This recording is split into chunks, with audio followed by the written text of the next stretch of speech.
அப்பத்தை ஆசீர்வதித்தல் திருவிருச்சனங்கள். நித்திய பிதாவாகிய தேவனே, அப்பத்தில் பங்கெடுக்கிற அவருடைய ஆத்துமாக்களுக்காகவும் அவர்கள் உம்முடைய குமாரனுடைய சரீரத்தை நினைவு கூறுவதை புசிக்கவும் அவருடைய ஆவியை அவர்கள் எப்பொழுதும் தங்களுடனே கொண்டிருக்கும்படி உம்முடைய குமாரனுடைய நாமத்தை தங்கள் மீது எடுத்துக் கொள்ளவும் அவரை எப்பொழுதும் நினைவு கூறவும் தங்களுக்கு அவர் கொடுத்திருக்கிற அவருடைய கற்பனைகளை கேட்கவும் மனம் உள்ளவர்களாக இருக்கிறார்கள் என்று நித்திய பிதாவாகிய தேவனே, உம்மிடத்தில் சாட்சி பகிரவும் அதை ஆசீர்வாதத்தை பிரசுத்தப்படுத்துமாறு உம்முடைய குமாரனாகிய இயேசு கிறிஸ்துவின் நாமத்தை கேட்டுக்கொள்கிறோம். ஆமென். தண்ணீரை ஆசீர்வதித்தல்.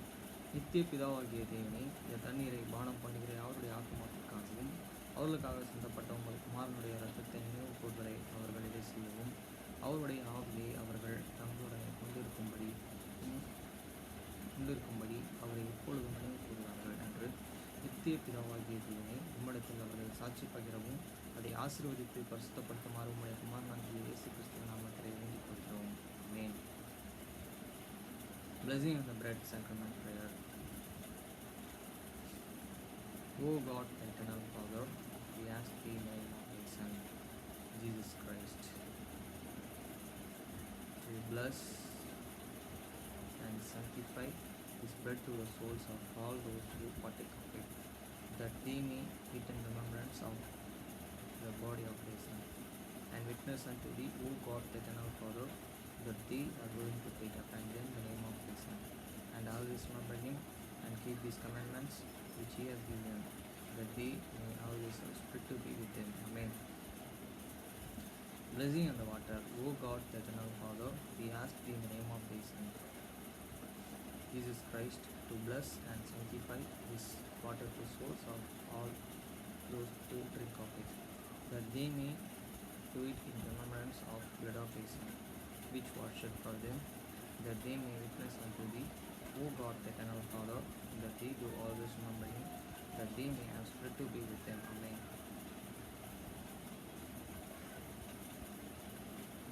மத்தேயு 6 அதிகாரம் 9 முதல் 13 வரை.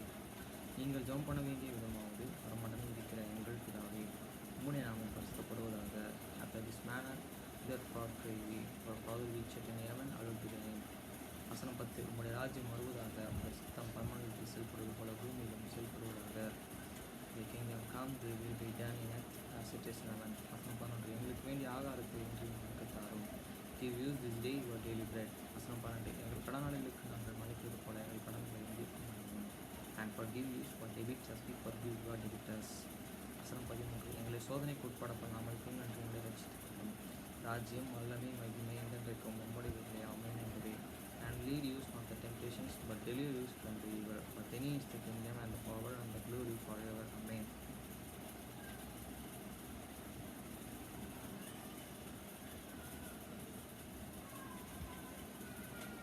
எசேக்கியேல் 44 அதிகாரம் 1 முதல் 31 வசனம் வரை. Ezekiel chapter 44 verse 1 to 31 verse 1. பின்பு அவர் என்னை கிழக்கு எதிரே பரிசுத்த ஸ்தலத்திற்கு புறவாசல் வழியாக திரும்ப பண்ணினார். அது பூட்டப்பட்டிருந்தது. Then the forgot me back the way of the gates of the outward sanctuaries which looked toward the east, and it was unshut. வசனம் 2. அப்பொழுது கர்த்தர் என்னை நோக்கி, இந்த வாசல் திறக்கப்படாமல் பூட்டப்பட்டு இருக்கும், ஒருவரும் இதற்கு பிரவேசிப்பதில்லை. இஸ்ரவேலின் தேவனாகிய கர்த்தர் இதற்குள் பிரவேசித்தார், ஆகையால் அது பூட்டப்பட்டு இருக்க வேண்டும். Then said the Lord unto me, This gate shall be shut, shall not be opened, and no man shall enter in by it, and because the Lord, the God of Israel, he entered in by it, therefore it shall be shut. வசனம் 3. அது அதிபதிக்கே உரியது. அதிபதி கர்த்தருடைய சந்நிதியிலே போஜனம் பண்ணும்படி அதிலே உட்காருவான். அவன் வாசல் மண்டபத்தின் வழியாய் பிரவேசித்து மறுபடியும் அதன் வழியாய் புறப்படுவான் என்றார். It is for this princess of the princes. He shall set it to heat and bread before the Lord, He shall enter by the way of the approach of that gate, and shall go out by the way of the same. வசனமால் பின்பு அவர் என்னை வடக்கு வாசல் வழியாய் ஆலயத்தின் முகப்பிலேயே அழைத்து கொண்டு போனார். இதோ கர்த்தருடைய ஆலயம் கர்த்தருடைய மகிமையினால் நிறைந்திருந்தது. நான் கண்டு முகம் குப்புற விழுந்தேன். Then I forget he made the way of the north gates and before the house. And I looked, and behold, the glory of the Lord filled the house of the Lord, and I fell upon my face. வசனம் 5. அப்பொழுது கர்த்தர் என்னை நோக்கி, மனுபுத்திரனே, கர்த்தருடைய ஆலயத்தின் சகல நியமங்களையும் அதன் சகல சட்டங்களையும் குறித்து நான் உன்னுடனே சொல்லுவதையெல்லாம் நீ உன் மனதிலே கவனித்து, உன் கண்களினாலேயே பார்த்து, உன் காதுகளினாலேயே கேட்டு, பரிசுத்த ஸ்தலத்தினுடைய எல்லா வாசற்படிகளின் வழியாய் ஆலயத்திற்குள் பிரவேசிப்பதும் அதிலிருந்து புறப்படுவதும் இன்ன விதம் என்று நீ ஆலோசித்து பார்த்து.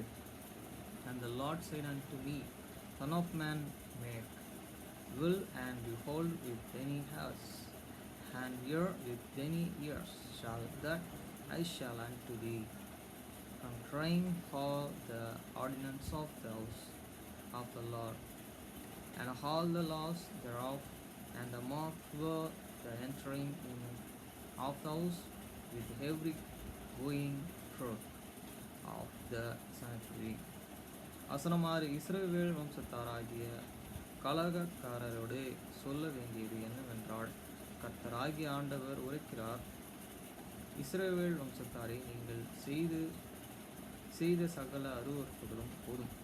And thou shalt say to the rebellious, even to the house of the Israel, thou said the Lord God for the house of Israel, let it suffice you of the whole your enemies. வசனமேல் நீங்கள் எனக்கு செலுத்த வேண்டிய ஆகாரமாகிய நினைத்ததையும் இரத்தத்தையும் செலுத்துவீள். என் ஆலயத்தை பரிசுத்த குலைச்சலாக்கும்படி விருத்தசேதனம் இல்லாத இருதயமும் விருத்தசேதனம் இல்லாத மாம்சமுள்ள அந்நிய புத்திரரையும் என் பரிசுத்த ஸ்தலத்துக்குள் இருக்கிறதற்காக அழைத்து கொண்டு வந்தார்கள். நீங்கள் செய்த எல்லா அருவருப்புகளினாலும் அவர்கள் என் உடன்படிக்கைகளை மீறினார்கள். In that he have then forget into my sanctuary strangers unpresumed in heart and unpresumed in the flesh should be in my sanctuary to the full hit even my house when you offer my breads the fat and the blood. They have the broken my commandments because of all your the abominations. அசனமிட்டு நீங்கள் என் பரிசுத்த வஸ்துக்களின் காவலை காவாமல் உங்களுக்கு இஷ்டமானவைகளையே என் பரிசுத்த ஸ்தலத்திலேயே என் காவலையே காக்கிறதற்காக வைத்தீர்கள். And he have the not keep it the charge of the many holy things, but he have the set the keepers of my charges in my sanctuaries for their souls. வசனம் 9. கர்த்தராகிய ஆண்டவர் சொல்கிறது என்னவென்றால், இஸ்ரவேல் புத்திரரின் நடுவிலே இருக்கிற சகல அந்நிய புத்திரர்களும் விருத்த சேதனம் இல்லாத இருதயமும் விருத்த சேதனம் இல்லாத மாமிசமுள்ள அந்நிய புத்திரரின் ஒருவனும் என் பரிசுத்த ஸ்தலத்திற்குள் பிரவேசிப்பதில்லை. So said the Lord God, and no stranger unpresumed in the heart, near the unpresumed in the flesh, shall enter into my sanctuary of this of any sanctuaries that is among the children of the Israel. வசனம் 10. இஸ்ரவேல் வழி தப்பி போகையில் என்னை விட்டு தூரமானார்களும் என்னை விட்டு வழி தப்பி தங்கள் நரகலான விக்கிரகங்களையே பின்பற்றினவர்களுமாகிய லேவியரும் தங்கள் அக்கிரமத்தையே சுமப்பார்கள். And the Levites that had gone away from me when Israel went an astray, which and went an astray away from me after their idols, they shall even bear their iniquity. வசனம் 11. ஆகிலும் அவர்கள் என் ஆலயத்தின் வாசல்களையே காத்து என் ஆலயத்தின் ஊழியம் செய்து என் பரிசுத்த ஸ்தலத்திலேயே பணிவிடைக்காரர்களாயிருப்பார்கள். அவர்கள் ஜனங்களுக்காக தகன பலிகளையும் மற்றும் பலிகளையும் செலுத்தி இவர்களுக்கு ஊழியம் செய்வதற்கு இவர்கள் முன்பாக என் பரிசுத்த ஸ்தலத்திலேயே பணிவிடைக்காரர்களாயிருப்பார்கள்.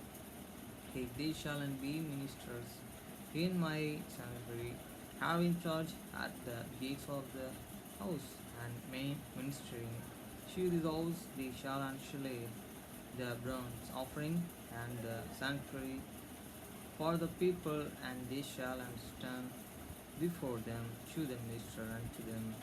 வசனம் 12. அவர்கள் இவர்களுடைய நரகலான விக்கிரங்களுக்கு முன்பாக நின்று இவர்களுக்கு ஊழியம் செய்து இஸ்ரவேல் வம்சத்தாரை அக்கிரமத்தினால் விலப்பண்ணினபடினால் நான் என் கைகளை அவர்களுக்கு விரோதமாக உயர்த்தினேன். அவர்கள் தங்கள் அக்கிரமத்தை சுமப்பார்கள் என்று கர்த்தராகிய ஆண்டவர் சொல்கிறார். Because they ministered unto them before their idols, and because caused the house of Israel to fall into iniquity. Therefore have they lifted up my hands against them, said the Lord God, and they shall bear their iniquity. வசனம் 13.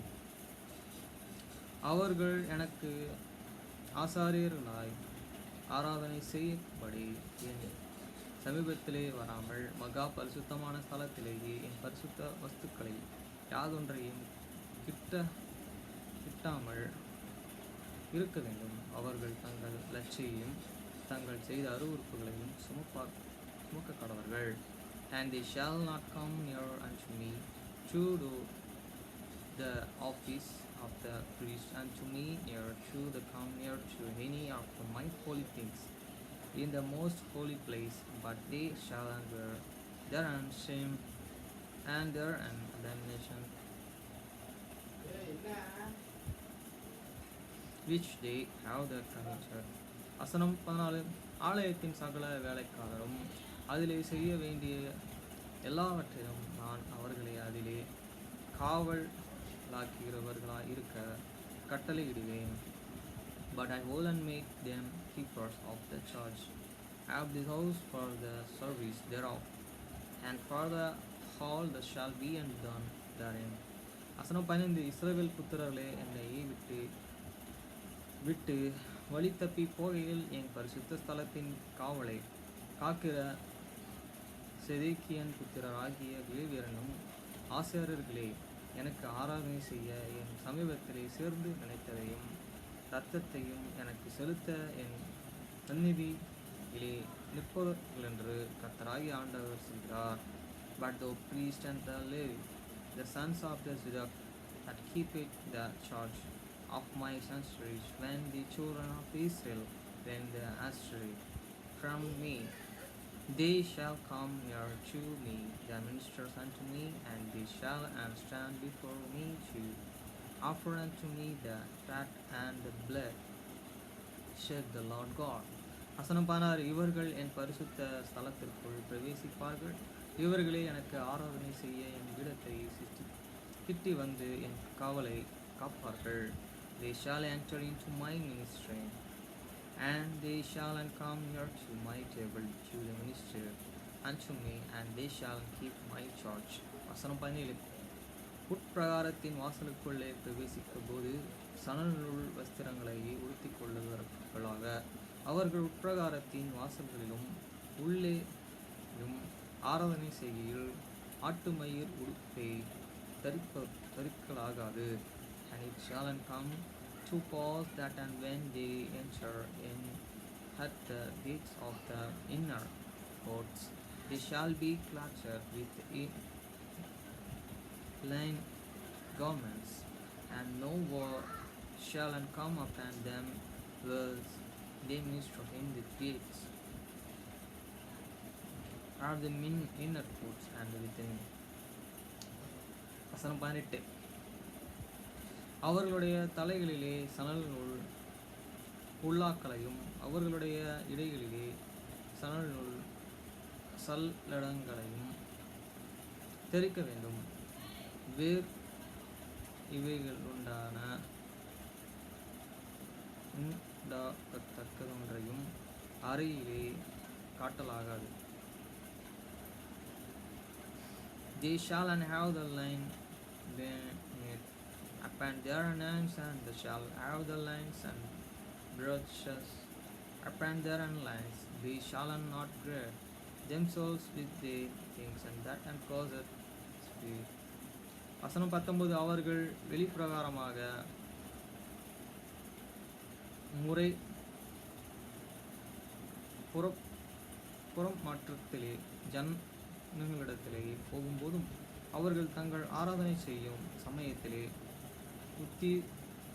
உடுத்தி இருந்த தங்கள் வஸ்திரங்களையும் கழற்றி அவைகளை பரிசுத்த அறை வீடுகளில் வைத்து வேறு வஸ்திரங்களை உடுத்திக் கொள்கிறவர்கள் தங்கள் வஸ்திரங்களிலே ஜனங்களை பரிசுத்தப்படுத்தல் ஆகாது. And when they go into the outer courts, even into the outer courts to the people, they shall put off their garments wherein they minister, and all lay them in the holy chamber, and they shall put on other garments, and they shall not sanitary the people with their garments. வசனம் 20. அவர்கள் தங்கள் தலைகளை சிரைக்காமலும் தங்கள் மயிர்களை நீளமாய் வளர்க்காமலும் தங்கள் தலைமயிர்களை சுத்திகரிக்க கடவார்கள். Neither shall they shave their heads, nor suffer and this look to the grow long. They shall only for their heads. வசனம் 21. ஆசாரியர்களின் ஒருவனும் உட்பிரகாரத்திற்குள் பிரவேசிக்கும் போதும் திராட்சை ரசம் குடிக்கலாகாது. Neither shall any priest drink wine when they enter into the inner courts. வசனம் 22.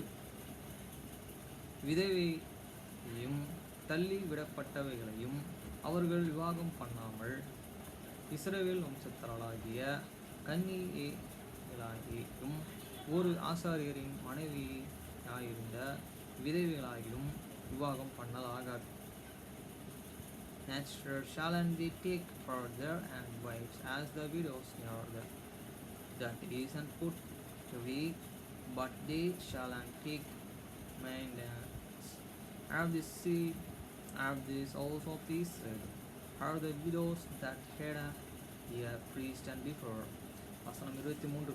அவர்கள் பரிசுத்தமானதற்கும் பரிசுத்தமில்லாததற்கும் தீட்டானதற்கும் தீட்டில்லாததற்கும் வித்தியாசத்தையும் என் ஜனத்திற்கு போதித்து அவர்களுக்கு தெரிய பண்ண கடவர்கள். And they shall teach my people the difference between the holy and preference, and the cause for them to the discretion between this uncleanness and the clean. வசனம் 24.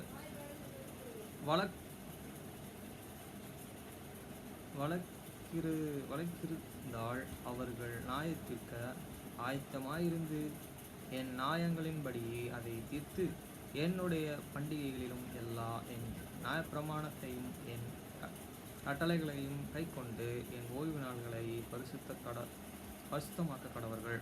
And in controversy they shall stand judgments, and they shall judge it according to my judgments, and they shall keep my laws and my statutes in all many assemble, and they shall allow my Sabbaths. வசனம் 25. தகப்பன் தாய் குமாரன் குமாரத்தி சகோதரன் புருஷனுக்கு வாழ்க்கைப்படாத சகோதரி என்னும் அவர்களுடைய சவத்தினால் அவர்கள் தீட்டுப்படாமல்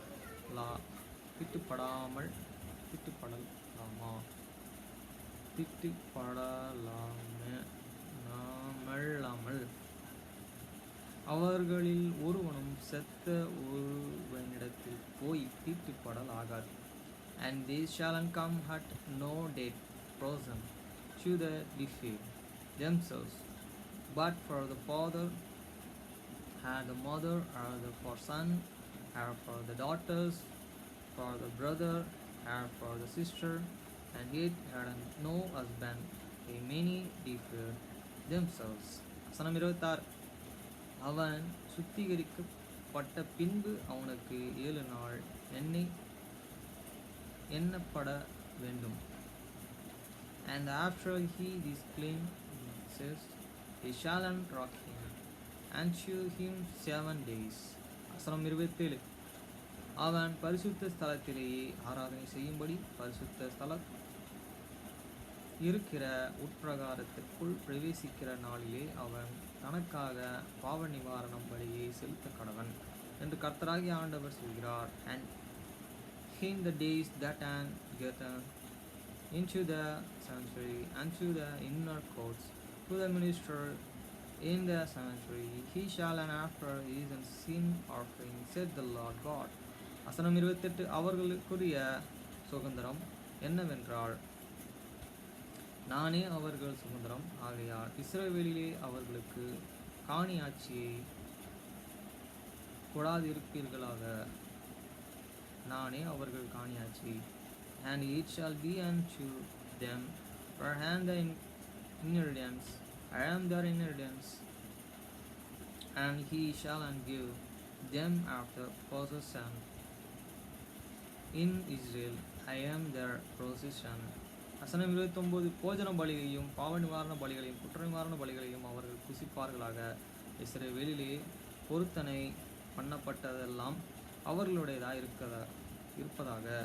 They shall eat and make offering and the sin offering and the trespass offering, and every detect things in the Israel shall be theirs. வசனம் 30. சகலவித முதற்கனிகள் எல்லாம் முந்தின பலனும் நீங்கள் காணிக்கைகளாய் செலுத்தும் இவ்விதமான பொருட்களும் ஆசாரியர்களுடையதாய் இருப்பதாக. உங்கள் வீட்டிலே ஆசீர்வாதமும் தங்கும்படிக்கும் நீங்கள் பிசைந்த மாவிலே முதற் பாகத்தையும் ஆசாரியர்களுக்கு கொடுக்க கடவர்கள். And the first of all the first fruits of all things, and every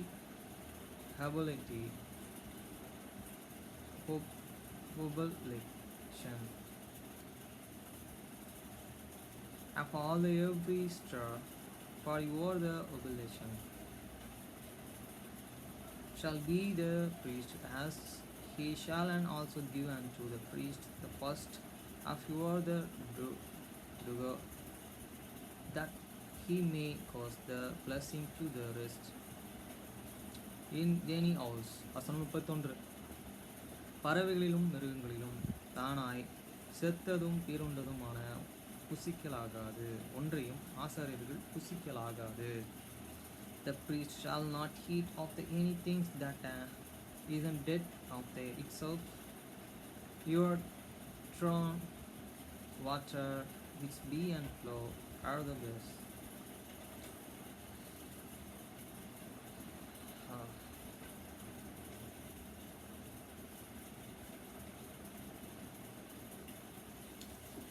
அடுத்து Amos books. அந்த நாளை அவர் பங்கு தீர்ப்பளித்தார். இந்த முழு சூழ்நிலையும் இன்னும் மோசமாகுமா? ஆனால் நிச்சயமாக ரியான் ஜானின் உதவியாளராக இருப்பார். அவர் ஜானின் ஒரே சகோதரர். பின்னர் ரியான் சமையலறைக்குள் நுழைந்தாள். ஓரி தன் கைகளை ஒன்றாக பிடித்துக்கொண்டு அவன் சிரித்துக்கொண்டே தன் குடும்பத்தினரை வாழ்த்துவதை பார்த்து தன்னை நினைவிருத்திக் கொள்ள முயன்றான். அவன் அவள் நினைவில் விட அழகாக இருந்தான். அவன் நிச்சயமாக வயதானவன், ஆனால் அவன் மிகவும் முதிர்ச்சியடைந்தவனாகவும் தோன்றினான். மேலும் அவன் கண்கள் அவள் நினைவு கூர்ந்ததை விட நீளமாக தெரிந்தன. அவனது சாம்பல் நிற சட்டைக்கு ஒரு பிரகாசமான வேறுபாடு. அவன் உயரமாகவும் தோன்றினான். அவன் இடுப்பு மிகவும் ஒழுங்காக இருந்தாலும் அவன் தோள்கள் அவள் நினைவில் இருந்ததை விட அகலமாக தெரிந்தன. அவனது வெளிர் பழுப்பு நிற முடி சுருள் குழப்பமாக இருந்தது. பெரும்பாலும் சவாரி செய்யும் போது அவன் வைக்கோல் தொப்பியின் கீழ் அமர்ந்திருந்ததால். பின்னர் அவள் கண்கள் அவனது உதடுகளை கண்டுபிடித்தன, அது அவள் மனதில் அதிக நினைவுகளை தூண்டியது. அவள் தன் காலணிகளை பார்த்தாள், பின்னர் மீண்டும் மேலே திரும்பி அவனை பார்ப்பதை நிறுத்த தயாராக இருந்தாள். ரியான் தன் தந்தையின் கையை அசைத்து தன் சகோதரியை வரவேற்றாள். அவன் கண்கள் அவளை நோக்கி நகர்ந்தபோது அவளுடைய நுரையீரல் ஒரு கண்ணுக்கு தெரியாத கை அவற்றிலிருந்து அனைத்து காற்றையும் பிழிவது போல் உணர்ந்தாள். அறையே அமைதியாகிவிட்டது. எல்லோரும் தன்னை பார்த்து கொண்டிருப்பதை லோரீன் அறிந்தாள். ரியான் தன் உதடுகளை நக்கினான், அவனது தாடையில் ஒரு தசை வளைந்தது. ஹலோ, லோரீன்.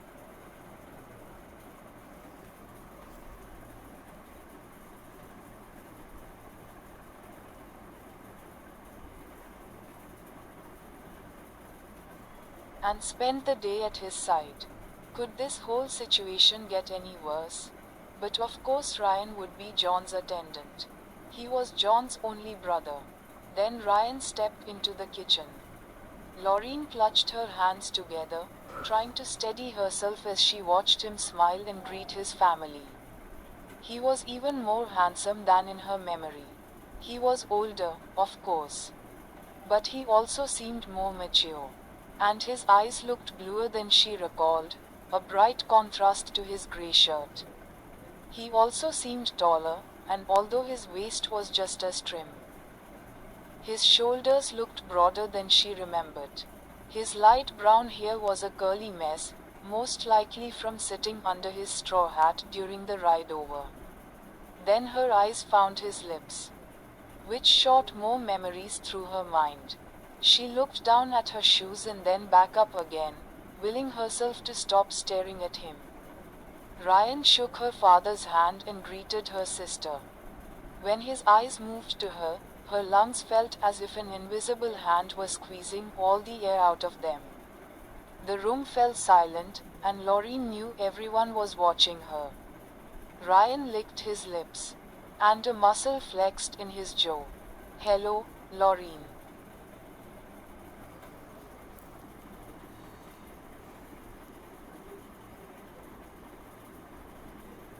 Piano books.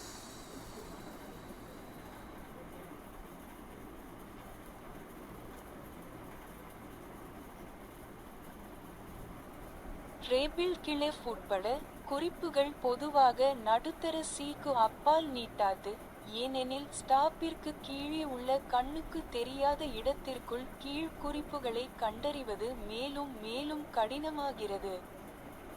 ரேபிள் கிளெப்பை பயன்படுத்தும் கருவிகளுக்காக மட்டுமே பல இசையமைப்புகள் எழுதப்படுவதில்லை, நடுத்தர சீக்கு அப்பால் உள்ள குறிப்புகள் உட்பட. ஏனெனில் அதைவிட குறைந்த குறிப்புகளை கொண்ட இசை கிராண்ட் ஸ்டாப்பிற்கு மிகவும் பொருத்தமானது. பாஸ் கிளெஃப் பேஸ் கிளெஃப் இசை அளவில் கீழ் குறிப்புகளை வாசிக்க பயன்படுகிறது, பொதுவாக நடுத்தர சீக்கு கீழே. டூ பாஸ், பாசூன்கள், டிராம்போன்கள், பாஸ் கித்தார் மற்றும் இரட்டை பாஸ்கள் போன்ற கீழ் சுருதி கொண்ட கருவிகள் தாழ் இசையை படிக்கும்போது அல்லது இசையமைக்கும் போது மட்டுமே பாஸ் கிளெப்பை பயன்படுத்தும். பியானோவில் பாஸ் கிளெஃப் உடன் அமைக்கப்பட்ட குறிப்புகள் பொதுவாக இடது கையால் இசைக்கப்படுகின்றன மற்றும் மெல்லிசைகள், ஹார்மோனிகள் அல்லது ரிஃப்களை விட நான்களை கொண்டிருக்கும்.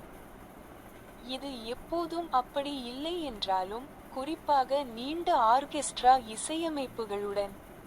பியானோ அல்லது விசைப்பலகை சம்பந்தப்பட்ட பெரும்பாலான நவீன பிரபலமான இசை வகைகளில் பாஸ் கிளெஃபினுள் 4 கட்டமைப்புகள் அடங்கும்.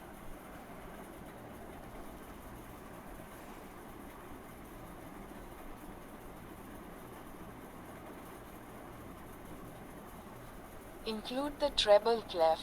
The notes will generally not extend beyond middle C, as it becomes increasingly more difficult to discern lower notes within the invisible space beneath the staff. Not many compositions are written for instruments only using the treble clef, including notes beyond middle C, since music containing lower notes than it is better suited to the grand staff. Bass clef. The bass clef is used to play notes lower on the musical scale, usually below middle C. Lower pitched instruments like tubas, bassoons, trombones, bass guitars, and double basses will only use the bass clef when reading or composing sheet music. On the piano, notes set along the bass clef are usually played with the left hand and consist of chords rather than melodies, harmonies, or riffs. While this isn't always the case, especially with longer orchestral compositions, most modern popular music genres involving a piano or keyboard include chord structures within the bass clef.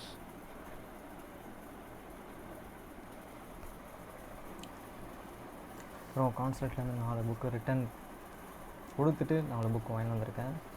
அந்த lockdown நடந்ததில் அதுக்கு நம்மக்கிட்ட cash collection பண்ணலை.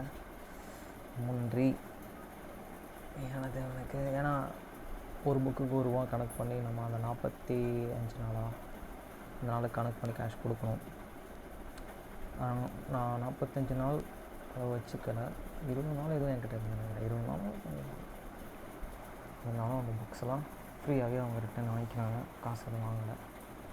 நல்ல விஷயம். இதுதான் first book.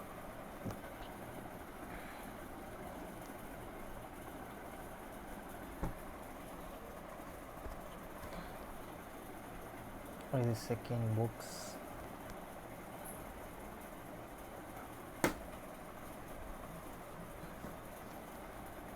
இது third books.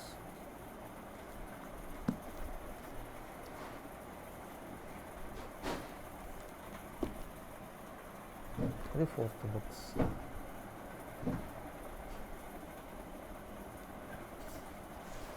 இதுக்கப்புறம் இந்த புக்ஸ்லாம் நம்ம வாரம் வாரம் ஃபஸ்ட்டு பேஜ் லாஸ்ட் பேஜ் படிக்கலான்னு ஒரு ஐடியா.